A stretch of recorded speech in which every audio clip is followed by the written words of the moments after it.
হরমুজের এখন কেবল জাহাজ নয়, ভাসছে যুদ্ধের সংকেত।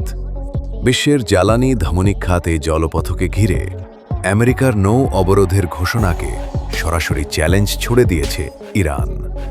তেহরানের বার্তা স্পষ্ট, যে কোনো আগ্রাসনের জবাব দিতে তাদের মিসাইল লঞ্চারগুলো এখন পুরোপুরি প্রস্তুত।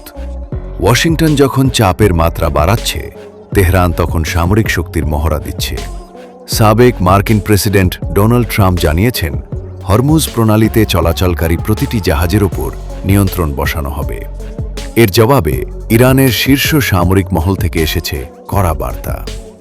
একটি নির্দেশ পেলেই মার্কিন যুদ্ধজাহাজ সাগরে ডুবিয়ে দেওয়ার হুমকি দিয়েছে তারা। ইরানের সর্বোচ্চ নেতার উপদেষ্টা মোহসেন রেজাই জানিয়েছেন, তাদের সশস্ত্র বাহিনীর ক্ষেপণাস্ত্রগুলো এখন মার্কিন নৌবহরের দিকে লক্ষ্য করে রাখা হয়েছে।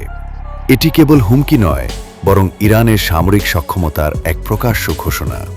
ভৌগোলিক ও অর্থনৈতিকভাবে হরমুজ অত্যন্ত গুরুত্বপূর্ণ, কারণ বিশ্বের প্রায় 1/3 তেল এই পথেই পরিবাহিত হয়।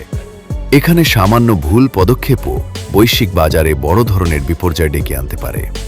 ইরান কেবল ক্ষেপণাস্ত্র নয়, বরং নৌ কমান্ডো এবং শক্তিশালী ড্রোন দিয়ে সেখানে একটি বহুস্তরীয় প্রতিরক্ষা বলয় গড়ে তুলেছে।